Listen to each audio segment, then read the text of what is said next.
this computer. Yeah. Technology, y'all don't, The give beautiful thing, yourself a little right? extra time. So Um, true. all right. So we are live, y'all. Welcome to another episode of Mornings with Movers with technology issues. Uh, um, Sheesh, I can't even get my name right. All right. So again, I'm Dwyght with Max Moving Training. We have Clifford Starks, the motivational coach in the building. And yeah, we're getting off to a nice rocky start in the beginning of March. So yeah, Cliff, what has been going on? Man, I am going through a lot of shifts right now. I actually created a new Facebook group. Woo! It's the Inner Warrior. So I'm helping entrepreneurs specifically unlock their inner warrior so Okay. that they can show up. This is what you're talking about, that shaky foundation. Sometimes it exists. And it's what do you do when it's shaky? Right. Because it will be. There will be times. You just gotta adapt, adapt and Yep. keep growing. The whole purpose of getting around this stuff without getting so nervous or anxiety is systems and processes. Yeah. If you have systems and processes and you're always adapting to change, you should be okay. Always give yourself time though. Give yourself, like in a prime example of like setting up a presentation or whatever the case is, make sure that your area around you is clear, clean, stuff like that. Like, be ready because basically if you're all congested, you got papers all over the place, like let's say you're doing a Zoom presentation, you got papers all over the place, your desk look like a hot mess, your brain is going to be cluttered. So, make sure you got some space, you can stretch your arms out, you could kind of think, you could kind of see where left and right is, and it's going to like free your mind. Oh yeah. 100%. So yeah, let's get into it. So for those that don't know, so again, Max Movement Training is offering a done for you service where basically, hey, we are your training department that either you don't have or you wish you had. Basically, we will make sure all of your staff is trained to the point of, make sure they can do their job and task right. And hey, if they been up in the field, we here for you. Just send them back to retraining. We'll take care of them for you. And, hey, it's no additional cost for retraining. It's just a matter of, hey, you know what? If you had a trainer, what would you be doing? You need that trainer to be working. Hey, we're here to work for you. Um, Amen. but similar to what Cliff was saying, I know he's saying that, basically, I don't know if that group is more for like, is it more like an accountability group where you're going to try to hold people? Yeah, so the most important thing to be accountable is accountable to yourself, right? Like we know our minds are can be full of crap and create whatever they create. And we like what we like when we like it. So we like what we like now. But sometimes the things that we like now don't necessarily serve us in the future. Mm-hmm. And as I go through my journey, I got to make things make sense for the now that you're doing. Your future self is going to thank you for it. And I go through the process too. We all go through the process. We're like, man, 5 Snickers bars looks really good right now. Yeah. Sometimes I'll trick myself and I'll get the mini Snickers bars and I'll eat like 50 of them. And we're like, Cliff, you know what you did. You tried to Yeah. fool yourself, but you know what you did. No, that makes sense. Yeah. Um, so no, so yeah, let's talk about the monkey in the room, I guess, with this Yeah. whole P. Diddy thing going on. Uh, What's your take on that? Elaborate on it because I don't watch that stuff very Ah! much. I try to. I'm curious now, though. Yeah, let me know the scoop. Sure, I don't pay attention to it too much either, but as far as I know, all these accusations going around Uh-huh. about the man sleeping with all these other stars. And I Oh, think Yeah, and I think Orlando Brown like was trying to point it out heavily about who was sleeping with who, and they got Justin Bieber involved and all this other stuff. ooh. All I know It's about to get really, really juicy. I also know definitely check out TikTok because everybody has their allegation story and why it worked, and they all make sense too. It's very, very funny.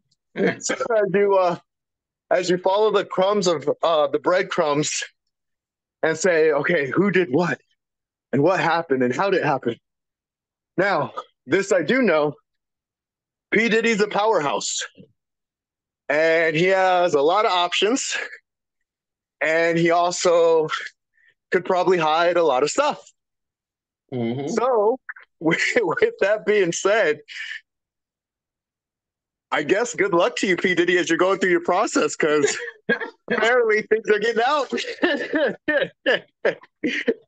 One of the things that I was talking about with a colleague of mine or something like that, where was processes. So when somebody can't explain something, they call it a process.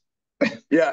It's like think of a situation. So yeah, so I was thinking about going to this place, and I was thinking about really turning this thing into a thing or whatever the case is. And they were like, "Yeah, it's a process."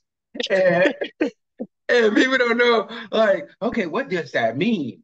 And people don't know how to explain it because they're just like, no, it's just a process, and and that's their filler. And I find that hilarious that because people can't explain it, they're like, yeah, it's just a process. No, I love it so much. So there's this comedian, Hannibal, and he's talking about how his friend just hit some tough, tough times. Just like, man, hitting it. And he's like, man, you okay, man? You good? And the guy's like, yeah, man, I'm just gonna take it one day at a time. And Hannibal goes, well, there is no other way you can take it. You have to take it one day at a time. You can't go 3 days at a time or 4 days at a time.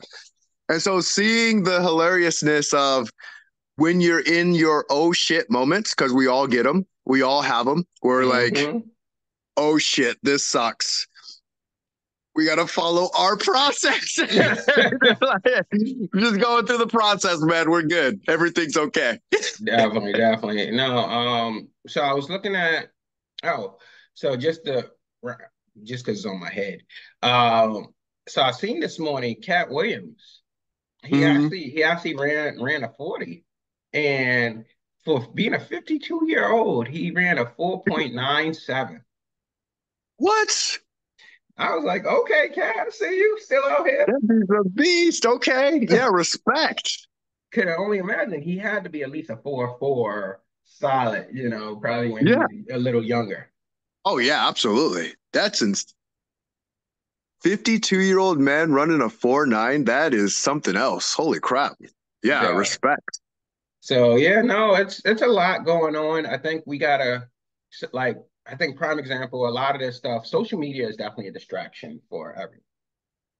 Oh, yeah. Um, I do my best to my mind alone is already distractible enough. So mhm. adding social media on top of it, that's why I don't know about the P. Diddy thing or any of that other stuff. Cause I would literally, my mind would hook onto it and I'd be in the rabbit hole. hmm I think when I first started my movie company over 10 years ago, um, like I would spend countless hours at the office where I would spend you, I get to the office around 7 a.m. and I'm probably not leaving until 9 p.m. easily. And Mhm. that's me forcing myself out the door because I could probably stay there even longer. Yeah. And, you know, and it felt good. It wasn't like I was distracted with social media at that time because 10 years ago, what are we talking about? Like probably 2014. Mhm. Hey, you hungry? You're Yeah. starting something new. You're hungry. You're super young, and you're just like, oh yeah, I'm gonna make this Mhm. happen. Social media ain't got nothing going on, but nowadays, social media just so evolved. And if your Oh, yeah. marketing is revolving around social media, Oh, you yeah. gotta. Oh, yeah. No, it keeps things interesting. That's for sure. And you gotta, it so reminds me of the UFC because at one time fighters were either pure boxers or pure wrestlers or pure Brazilian jiu-jitsu. And then the sport began to evolve. It got better and better and better, and people became disciplined in everything. And social media, what's its goal? Well, it wants you, one, to be social, but it wants to keep you there. It Mm-hmm. wants to keep you in their bubble. And so I get it. They're doing their best to basically make a drug, and they're doing a great job at it. And they're constantly tweaking and making, like, adding things and subtracting things to make you go, oh yeah, when you come, you're never going to want to leave. It kind of reminds me of I've seen people in the casinos, and it can get quite scary when you understand what the casino is doing exactly. You know how they don't have any windows or any light, and then the buzzing and the jackpots, and your mind constantly wants to figure out how to get that win, and it'll get you just close enough to the win. And so you think like, oh, I'm almost there, but you're not really almost there because it's just a game of chance. Mm-hmm. And they'll keep you in there all day long. And I'm like, that's a little scary. No, that definitely makes sense. Oh man. Yeah, no. I was yeah. So I think people just gotta be very, very careful, especially with their marketing. If you can one, build a scheduler, or get a scheduler, so that basically you're not really on social media, you're not really necessarily posting directly to social media, so you can stay off of social media as much as humanly possible throughout the day. If you want to set some time aside, and I probably would say set it aside after you get your tasks done for the day. Because even though you say, oh, yeah, I'm going to spend 30 minutes on social media, it can turn into an hour before you know it. Oh yeah. And Oh yeah. TikTok, starts to send warnings out after probably like 30 minutes or so like that, where you're constantly scrolling. And, they'll send you a warning that pops up on your screen or whatever the case is. Now, I've never seen a warning because I ain't never been on TikTok that damn long. That's crazy. But TikTok will send a warning, really? yeah, after like I think like 30 minutes of constant scrolling. Huh. To what does the warning mean? Like to stop you from scrolling, or I think it's like a awareness thing. Like, you've been here way too long and you've been scrolling, I don't know what to oh, say in particular. I gotta ask my fiance because I think she's seen it one time or so. And yeah, I think it's just crazy. not that's pretty interesting. Okay. I'm never gonna scroll for 30 minutes to find out, but No, no, no, no. We gotta do a test. I know. I we'll think I think find I think someone. it's because go ahead. I said we'll find someone to do the test. I don't want to scroll on TikTok for 30 minutes. 30 minutes you cannot get back. And no, so also I think that with the way the industry is going right now, I know that as far as I know, the housing market hasn't necessarily changed too much. So I would think that a lot of people right now, if you haven't spoken to the main man Ed Katz yet, definitely start transitioning more into like commercial moving if you need a little bit more moves. Dial in on your marketing. Too many potential too many prospects of mine or other movie company owners are, their marketing game has been weak from the beginning. And I don't mean to say it like that, but it's been weak. Yeah. And, the thing is, they're like, oh, well, hey, I'm marketing on social media or I'm marketing here and I'm just not getting enough leads. And I'm like, so you're marketing on social media, maybe you're on Yelp. What else are you doing for marketing? And they're like, oh, but that's really it. Hmm. Well, if your marketing game is already weak, and the market is what do you call it? Oversaturated right now because people aren't moving from their houses, so most people are focused on residential moving. With people that got landlords and stuff. Then, Hmm. you know, how are you planning on competing with that? I heard a business owner who said, I've been in business for 3 years and I've only been making, the most I probably made is about 75,000. And I'm just like, well, whoa, that's a first year number when you're not even thinking about it. Yeah. That's Yeah. like, it's the stuff that comes easy, like, oh shit, I made 100,000 and I didn't know what I was doing. You know? So to hear that you only made that much in 3 years, okay, what are you doing? Well, Yeah. hey, I market on Facebook and I market on this. Well, you market on Facebook. Are you doing organic posts or are you doing paid posts? For one, Mhm. and in likelihood, you're probably doing organic and you're just trying to reach out to your warm market of people. Yeah, that's definitely organic. Like you can't possibly make that without that. I felt like in my first year, I made that with Moving Help, and I had no other lead source. Moving Help was like, "Hey, we'll give you a job," and I was like, "Okay, great." Some of my guys getting paid two hours, 4 hours a week. I'm cutting them actual paychecks because I'm not going through payroll for this. Uh, they're gonna be mad they check got cut. They only made $48. So, and then, but even then, with a year like that where the hours were shit low, still coming out making 95, $96,000 for the year and Yep. don't have no real marketing going on. So it's just like Yeah. I can only imagine at that point how much more growth was out there once I got that knowledge of who can give me leads, who can help me get my business official. Yep. Yep. It it's so much a mental game. Like it's so hilarious as you go through the process because there's things where when you get to the next level, you're like, why did I take so long to get to that level? Like why did I wait so long to get to that level? It's like because your brain was scared because it saw what it saw, and that's all. And that is a thing. Right now and essentially we're talking to our future selves. And Yep. people have to think about that. Like you're gonna watch this, you're probably gonna watch a video that you've done, whether it's this one or whatever video you watch in the future, and you're gonna think, Mhm. oh, he was right, or I was right, whatever the case is, because you're like, you don't know what you don't know. Yep. And when Yeah. I first started my business, I didn't know which way to go. I didn't know how to get as much volume or leads or sales approaches because I didn't know what I didn't know. And oh man, asking the competition at the young age, they ain't telling you Mhm. nothing. Yep. I'm Yep. like, let me call a moving company in Massachusetts. They're about 50 miles away from me. They won't think I'm competition. Mhm. They're not even trying to have that conversation with you. I'm like, well, Yep. goddamn, I got questions. So, I'm in that same boat now, starting a training firm where you're like, well, damn, okay. There's no one necessarily, there's always going to be some type of competitors, but there's no one necessarily doing exactly what you're doing. When it's moving, Yeah. No.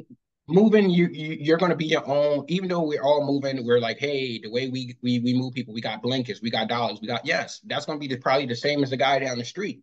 But your individual company, is going to have its own little fingerprint on it that makes it unique to you. Hmm. And that's just something you can't teach to another person because they always going to feel like they need to have their fingerprint on it and it's going to be what's unique to them. Yep. And I think that Absolutely. and I think that's what people rather not share their secret because I think, like I said, I was supposed to have a podcast with somebody about teaching other mobile companies how to quote flat rate services. And that Okay. person and that person was like, "Oh, well, you know what? I'd rather not give everybody the sauce because then they might, steal my method." Hmm. And it's like, I see it as, hey, it's value. If someone Yep. having good competition is great. Just like how I think who was it? It wasn't Google. It was I think it was between Apple and Google, I think it was. And one of them was actually getting to that point of being bankrupt Hmm. because, you know, maybe their innovation was just going down and they weren't seeing the shares and investors that they were looking for. And the other competitor helped them up and said, Mm. hey, I don't need you to go down. I Yep. need you because I need the competition to keep thriving. Yep. Absolutely. And if moving companies could see that concept in their mind, where it's like, hey, I don't need you to go there. I don't want to acquire your company. I don't want to be the only one in this market. Yeah. So I need you to do better so that I can do better. Yeah. Yeah, 100%. Like, and even understanding the concept of it, it's when you know yourself, you don't have to worry about anything else. You know, the competition always exists and it should exist, but the competition in business is knowing who you are, knowing what you serve, knowing why you're different. And that's Hmm. why the competition, even like Android sucks. No, Apple sucks. Like it just, they do it perfectly. So, and no one loses. Everybody Hmm. wins. Everybody has their argument. Everyone has their belief system. Everyone knows, well, my way's right. And that's the beauty of the game. That's perfect. That's business played perfectly. And yeah, I know that it's almost like a monopoly because where do everybody's phone either fall? Android or Apple? Yeah. You know, it's not, oh, let me go on the Play Store and download Google. Yeah. Yeah. What the hell is that? I don't even see that anywhere. You know? Yeah. Yeah. You know, Yeah. so it's even though it's a monopoly, people realize just like utility companies, they try to be a monopoly. Hmm. And you know, they had to regulate that because they were like, well, hey, if you're the only utility in the area and people are forced to pay your rates, even though people got to pay for it anyways, then they're gonna add sub utility companies that work underneath you, which Hmm. then lessens that monopoly, Yeah. Yeah. and people can get decent rates. It'll just still be underneath your power plant, but basically there'll be sub companies where they can give people prices, and people never really look at those sub companies unless you know you're in Walmart and they're like, hey, can I see your utility bill? Oh, motherfucker, I got National Grid. You too. You got them too. You got them too. And that's why nobody really paid attention to those people in the store. Cause they're like, you got Con Ed, I got Con Ed. What you gonna tell me differently? Yeah. Yeah. But when I was in Florida, they had this company. Now it was a small little town, so obviously it was. You probably could have found a little small subsidiary, but I felt like the main power was coming from the main city's grid. Hmm. And when I tell you, they said, hey, we're going to be working on a new electric plant. And that new electric plant, unfortunately, we got to charge you more in your utility bill because we got to build that plant. What the hell? I ain't opting for that. Did I sign something? And so now my utility bill is kind of like almost like double or, you know, a third increase. And, you know, every month I'm looking at like $500 or $400 for a utility bill for the same service. And I'm like, this don't make no damn sense. I'm like, how long is this supposed to be going on? 2 years. 2 years. So I have people in the street. Oh yeah. Monopolies are not fun by any means. I'm like, you about to make me pick up and move my whole damn house. Is this still on that plan? You know, it's crazy. So one thing that I learned for anyone who's a first time home buyer, HOAs are like mini monopolies. And I didn't know this until I became a homeowner and I got put on an HOA. Very, very painful experience to say the least. Oh, that's Now, that. people have had good experiences, but I've also seen people who have had bad experiences. So I bring it up to say, just be aware. If you're Yeah. getting on an HOA, know what you're getting on, know what they do, ask other people around the buildings, ask other people in the neighborhood. So yeah, no, is that and that's that right now that was what 3% when you first probably got on? Yep. Yeah, that's like seven, Yep. 8% now. Yeah. So Oh yeah. Oh yeah. They brought it up and nothing changed. I don't, like nothing changed. Like, well, here's what's messed up. So they go, all right, they don't do any work and they complain about what we're doing and then they bill us for it. oh That's yeah. it. Oh Yeah, yeah. I'm like, what kind of HOA is that? That sucks. Yeah.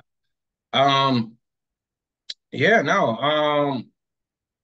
I'm sure that they probably have something like that for commercial. I don't know because I never got to that point of buying commercial property. Mhm. Um But yeah, no, sheesh. No, yeah, that's why I wouldn't get into real estate. I probably would just be a renter. And I don't Yeah, mind being a renter. You know what, landlord, come over, fix this, because it broke.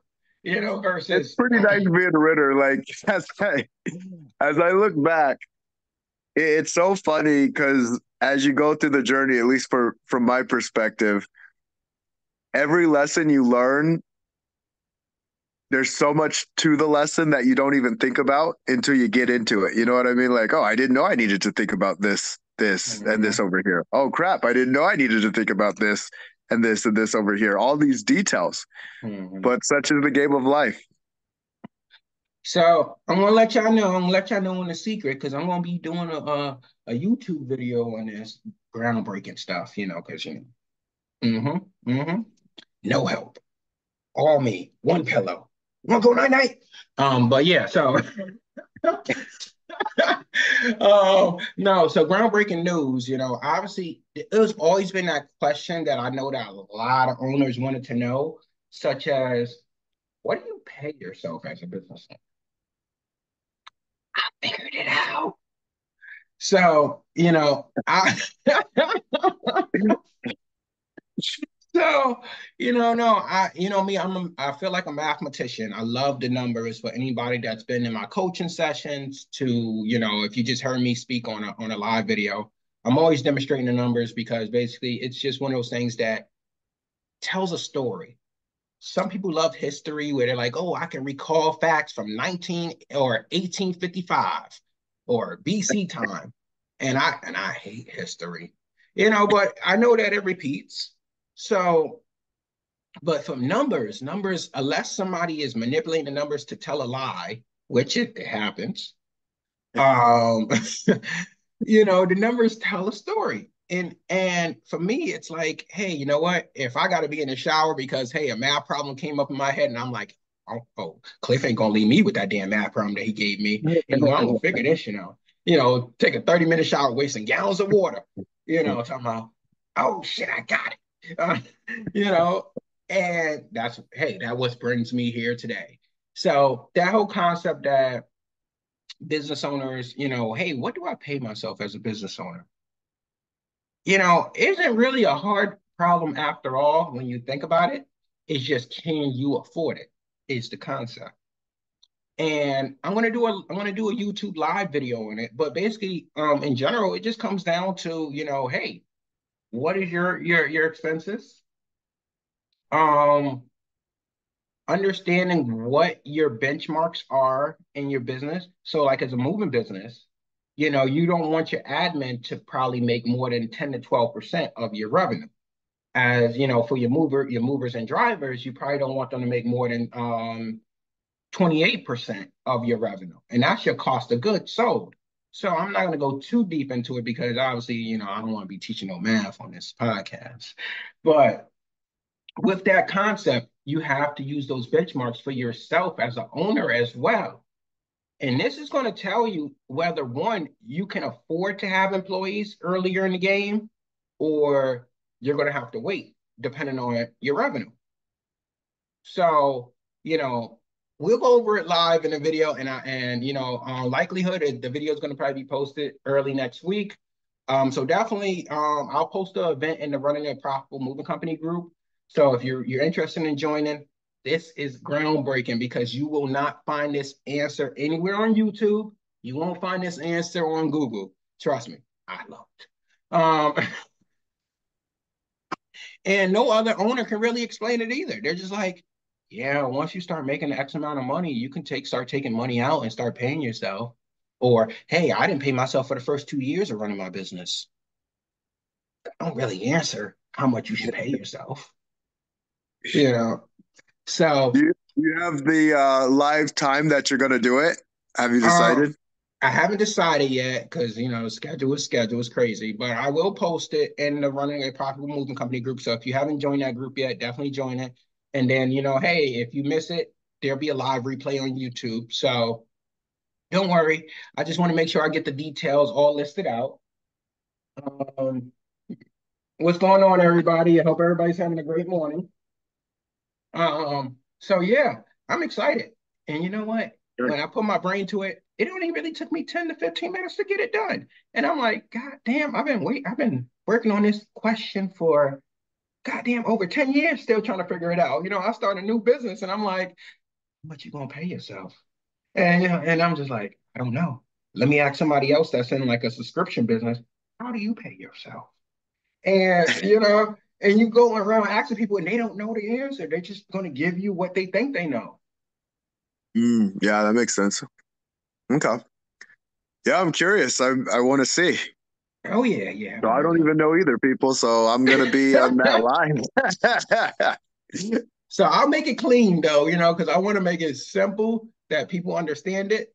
But the logic and formula in my head, I don't want to put it on paper because I know people are like, what the hell is he doing? Is he doing PEMDAS? Man, people still don't understand PEMDAS. They're like, hey, what is PEMDAS? um, but no, it's really simple at the end of the day. And pretty much the numbers come from, the like, so um the industry basically of how you manage your money, they have a formula for like how much should go towards your expenses, how much should go towards your savings, and how much should go towards your indisposable expenses, such as money that you just want to have in your own pocket, which people underutilize so much in these nowadays because, hey, if you got a 9 to 5, you're not really getting paid that much, or maybe you are, maybe you're getting paid a boatload. Let me not speak on that. So maybe you're getting paid a boatload, but because maybe your expenses follow, you're like, well, hey, you know what? I'm only gonna have, a few $100 or whatever the case is to cover my expenses until my next paycheck, or cover my wants to my next paycheck. But you don't know how much most people don't figure out how much needs to go to expenses. They don't break it down in a pie chart and say, well, hey, 50% of my check is going towards this, and 25 is going towards my savings, and another 25 is going towards my pocket. But once you can really dial in on that, and I know that a lot of people are not mathematicians, but once you can really dial in on that, that is powerful because that will change the flow of what you do with your money. Uh, Absolutely.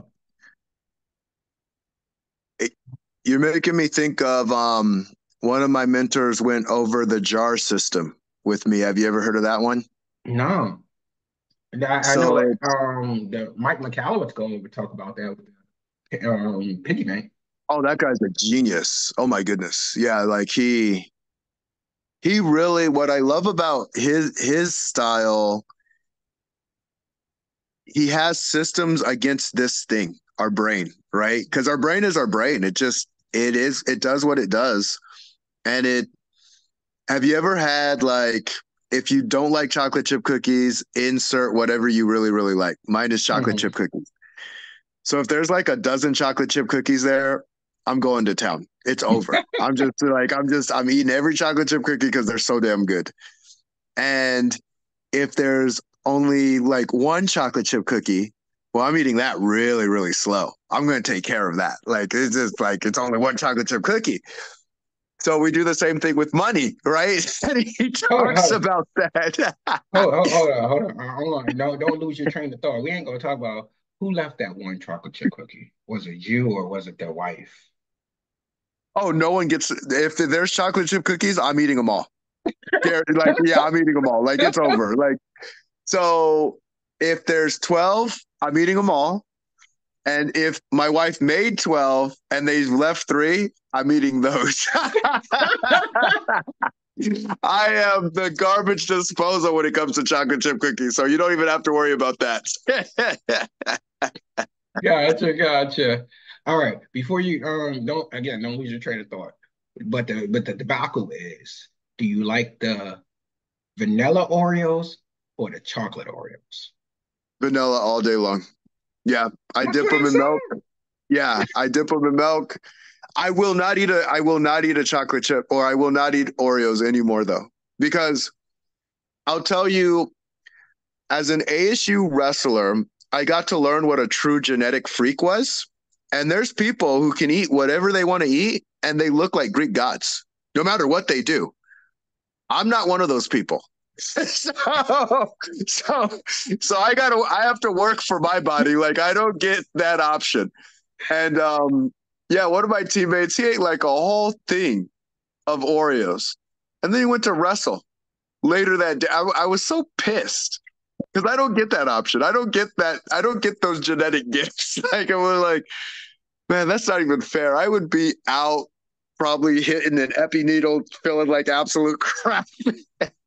I feel like if anybody can eat the chocolate Oreos without drinking anything or something like that, you are somebody to worry about because you probably one of those people that eat a Popeye's biscuit and don't drink after it. You are dangerous. I'm so sure of it. And so as I'm looking at it and understanding this is how our brains work, the brain likes to consume what it likes to consume. Well, the problem is the same thing's true with money. And if you got a lot of money to spend and it's just right there, we're probably going to spend it. Like, well, I got all this money, so might as well spend it. And so what I love about what Mike McCowitz does, he puts things in buckets. Mm-hmm. So you can only see or you should focus on certain buckets. And he'll also make certain buckets harder to get to than other buckets. Mm-hmm. Because if chocolate chip cookie, I try and make it so difficult for me to get a hold of chocolate chip cookies because I know me. And some people are probably the same with their money. Like they have to make it so damn difficult to get to their money. And also my mentor mentioned these three things. He goes, there's three things to money. First, it's about figuring out how to earn it. Then you figure out how to manage it. And then figure out how to grow it. He goes, they're all three separate skill sets though. So there's people, if you know how to manage money, but you don't have any money to manage, well, you're in trouble. Like, okay, I know how to manage it, but I don't know how to grow it. Or I don't know how to get it. So that sucks. If you know how to grow it, but you don't know how to get it, well, that's another problem altogether. And if you know how to get it, but you don't know how to manage it or grow it, well, there's always a dilemma. So it's kind of like the paper, rock, scissors dilemma, figuring out, okay, how do I do all three? And how do I do all three in an orderly process? And part of that is finding people who know how to do it so that you can acquire the skill to do it.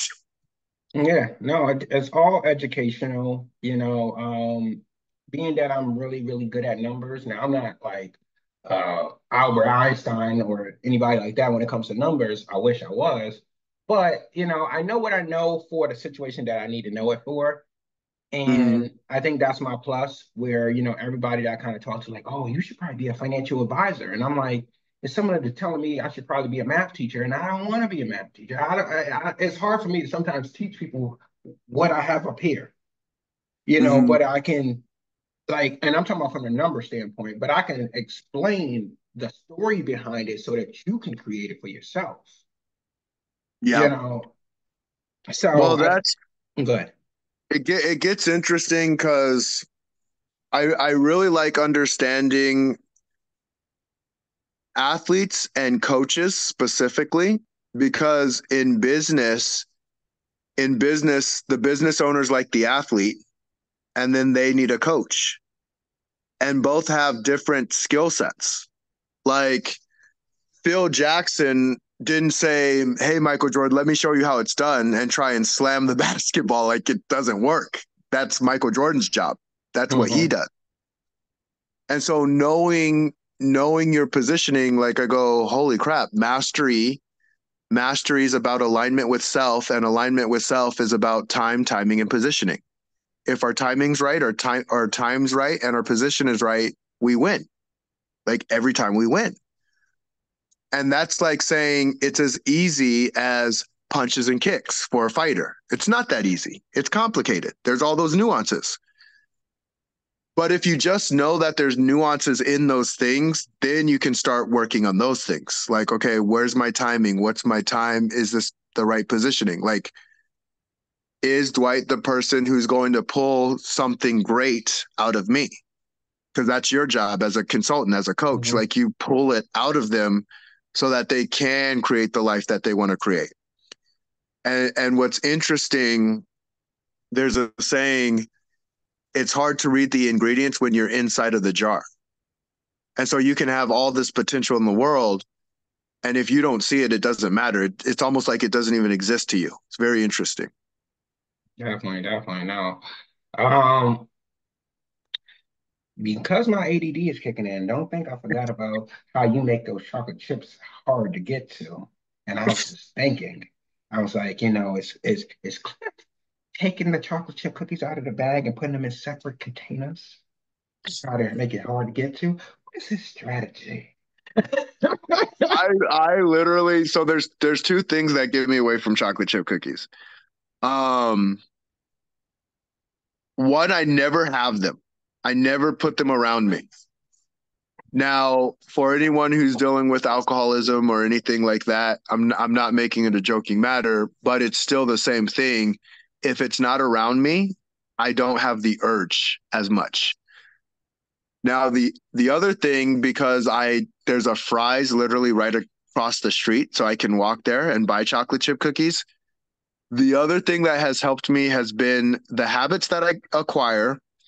And the habit was acquired, I kid you not, because if my son was 3 at the time, he's 7 now. So it's really, really worked for me. But he was 3 and I was eating chocolate chip cookies every day. It was bad. I mean, it was getting bad.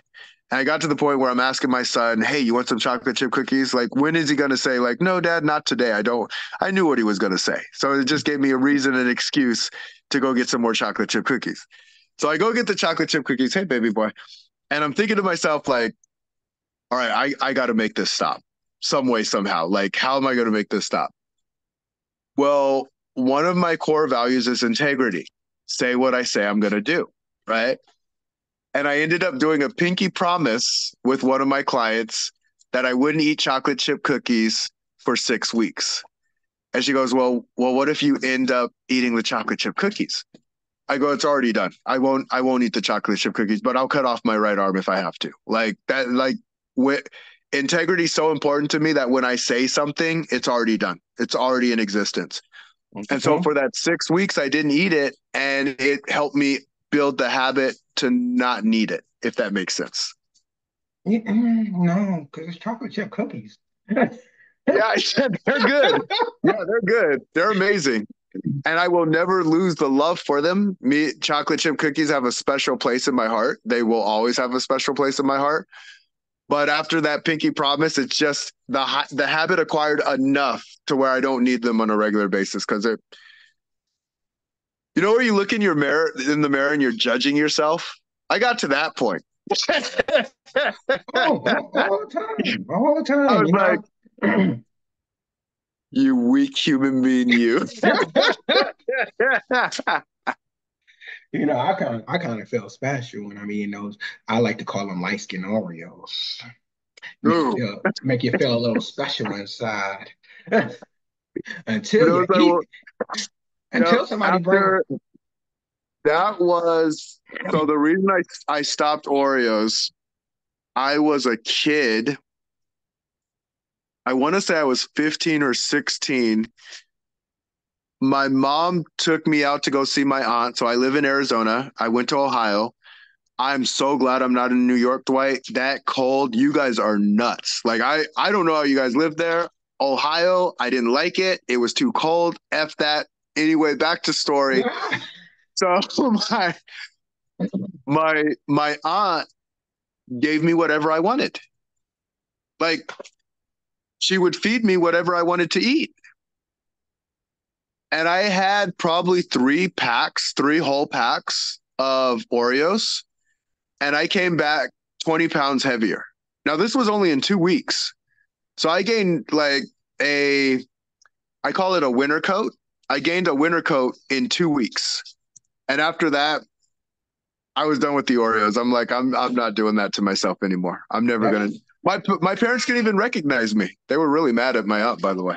yeah, no, that's great discipline at the age of 15 to say, hey, you're not Mm-hmm. gonna eat no more Oreos. I'm 36 and I'm still smacking them down. But Oh yeah. Oh I think you have to do it in moderation, and I'm weird like that. Like I can have a lot, but I kind of like anytime I eat Oreos or whatever case, I gotta do it in bundles of 5. And I can't do 4 because 4 is just not enough. But I can't do 6 because 6 is overkill. So it has to be 5. And then maybe I might come back later on that day. Maybe I might not. But I'm gonna try to do like 5. That's it. So my packs of Oreos kind of like, they give you those 3 rolls. It'll last a long time, Yeah. if I'm the only one that's eating it. Um, Mm. but Yeah, you I have do packs of 30. That's why I gave up on it. I'm like, yeah, that doesn't do me any justice. like my everybody gets mad at me because it's like, okay, so I don't know, I proportion stuff out. I'm a person that likes to make stuff last for, like, if you order like Domino's or some type of pizza, whatever the case is, depending on the pizza, I might eat like 3 to 4 slices and I'll save the other 4 for another day. Mm. One time my cousin, he got so mad at me because I got a personal pizza, those little make you mad Oh yeah, pizzas. those are yeah. uh, and he got so mad one time because I would sit there and I would only eat 3 slices of the 4. And I'll put Uh, the one little corner of a piece in the fridge, and I'll say, you know what, I'll save that for later. He got so mad one time because I did that. I ate 3 and I saved 1 and put it in the fridge. And I came back like 9 o'clock at night and I was like, you know what? I am kind of hungry. Let me get this uh, extra last slice. And he was so mad because he got it and it was the size of his hand. He was like, how dare you save that little ass slice? You better eat. But no, it's just the thing. I think, like you said, when the mind, it's all about mindset. oh yeah. If you have a big pizza, you're gonna want to eat a certain amount of it. If you have a smaller pizza, again, you're gonna want to eat a certain amount of it because it's all Yep. about mindset. Where you're like, well, hey, yes, I could probably finish this, Yeah. but is it important for me to finish it? Yeah. You know, Yeah. I went to this etiquette conference one time, and it was teaching us how to, use certain forks. The order of the forks, the order of the spoons, the order of the knives, Hmm. and which dish you use each fork and knife or spoon for. Hmm. And they also say that, hey, when you're drinking, if you're out having a conversation with, like, let's say a business meeting, and you're drinking or whatever the case is, never to finish your drink. Leave about a small portion of it in your Hmm. in your cup, and it shows discipline. Mm. And it was weird because that concept always stuck with me. And I think my fiance still gets mad at me till today because I'll be at a restaurant and I'm like, I'm scuffing down this food. And as soon as I get to the very last bite, I'm like, oh, I sure am full. And I never eat the last bite because I feel like the last bite will make me super sick. And it works for me. I don't feel bad at it. I don't feel bad that I leave a little bit of juice in my cup. It's just Yep. it's the concept that I've embedded, and I don't know why, but it's just stuck with me all these years. It's interesting, like, because one of the craziest things as I've gone through my journey, I go, oh my goodness, we're a series of habits. Like at the end of the day, even if we want to do the right thing, if we're conditioned to do the wrong thing, we're going to do the wrong thing. And even if we want to do the wrong thing and we're conditioned to do the right thing, we're going to do the right thing. And so as I went through that process, specifically as a coach, I just I coach people into doing the right thing, and also the right thing is what's right for them, right? Like I haven't had an Oreo since I was 16, and I'm content with it. I'm fine with it.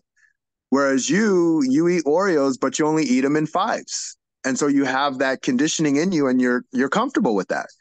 I'm comfortable with my conditioning. You're comfortable with your conditioning because ultimately, at the end of the day, all we're looking for is a result anyway, right? Mm-hmm. Like, so I go like, okay, well, what result do you want?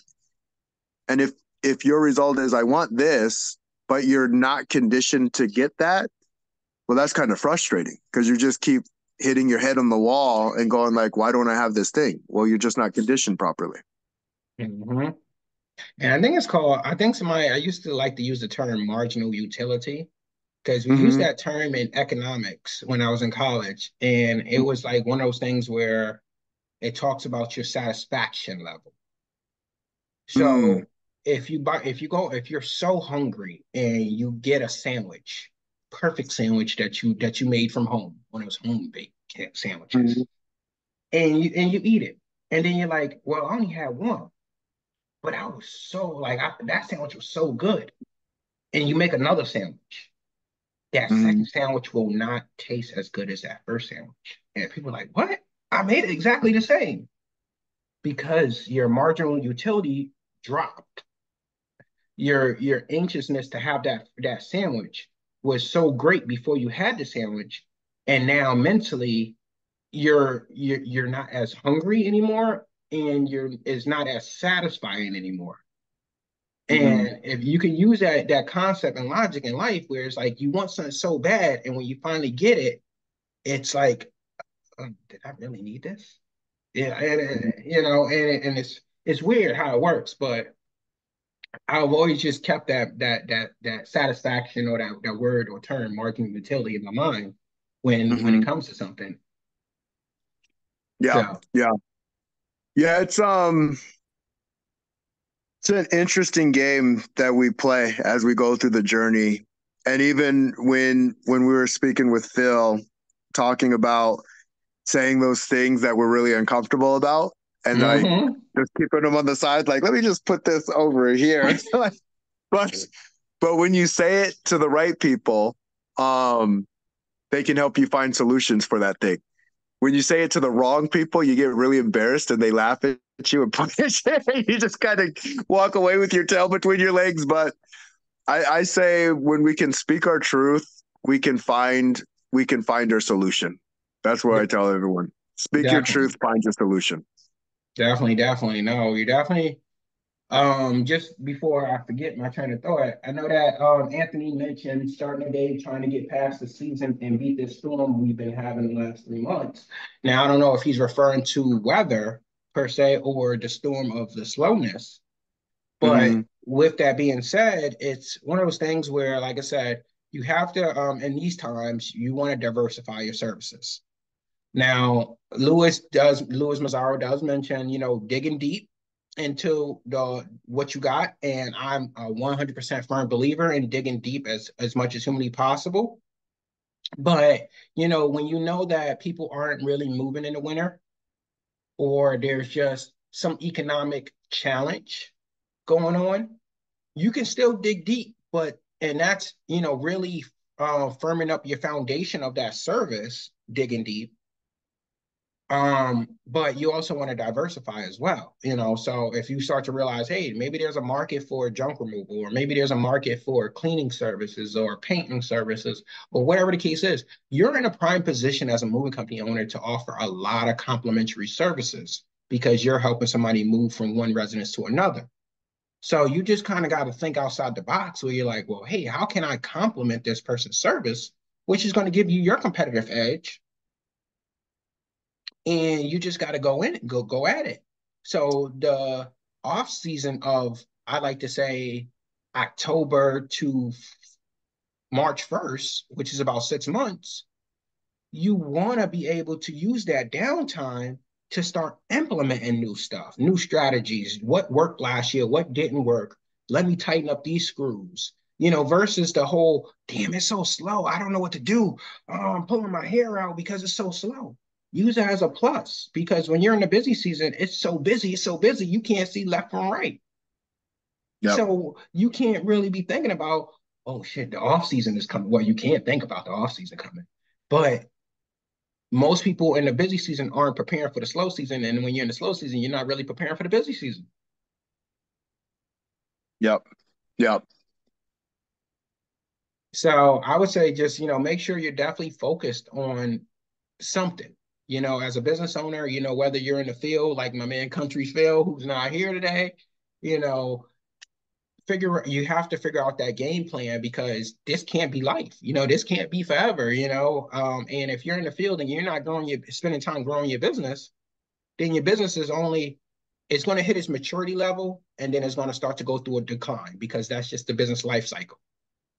Mm-hmm. So when you get to the maturity level, and you incorporate a new product, your business starts to go through the growth phase again. And then it matures again. And then if you implement something else, oh, it grows again even further. So, but if you stop growing and you stop implementing new things and new processes and systems, you go through a rapid decline because hey, that's just the cycle of life. If you're not growing, I guess they like to say you're dying. Yep. And think about Fuji fumes, or the people that used to take pictures and you used to have the little roll of film and you had to go and develop that roll at Walgreens or something like that. When they came out with the phones where you had the SD cards, and now you could just take the SD card to Walmart or something like that and print out your film, your photos, sorry, your photos. Um, that changed the game. And those people that had the role of cameras, they didn't want to change. They didn't want to adapt with time, similar to Blockbuster and Netflix. They didn't want to adapt to the times. And when they didn't adapt to the times, they became obsolete. So, Yep. and that's the same thing with your moving business. Even though the moving doesn't change, things are changing. And if you don't adapt to the times, your business will decline. So that's my 2 cents, y'all. So, me and my friend Chat GBT, I call him Chat for short. We be having conversation because Chat know what he knows. So and I yes, say thank you after every conversation with Chat because you never know when it might become real and it's gonna thank you. It's not gonna kill you because you was kind to it. But no, Cliff. So we are at the end of the hour. I hope everybody enjoyed. Cliff, do you want to take us home? Yeah. So I love how you talk about thinking outside of the box, and a reminder for everyone. Sometimes to think outside of the box, it starts with thinking inside of the box. So ask yourself, okay, what's the result that I want? What is it that I want to create? And start thinking about what you can do, and then start thinking to another level. Now, I'm not going to go into detail today on that because that's a whole thing, but we can have a conversation about that and go through that process. My dog is now running out of into the street, so I'm going to go get him. All right, y'all. So we'll see you Have a next good one. week. Y'all take care. Take care.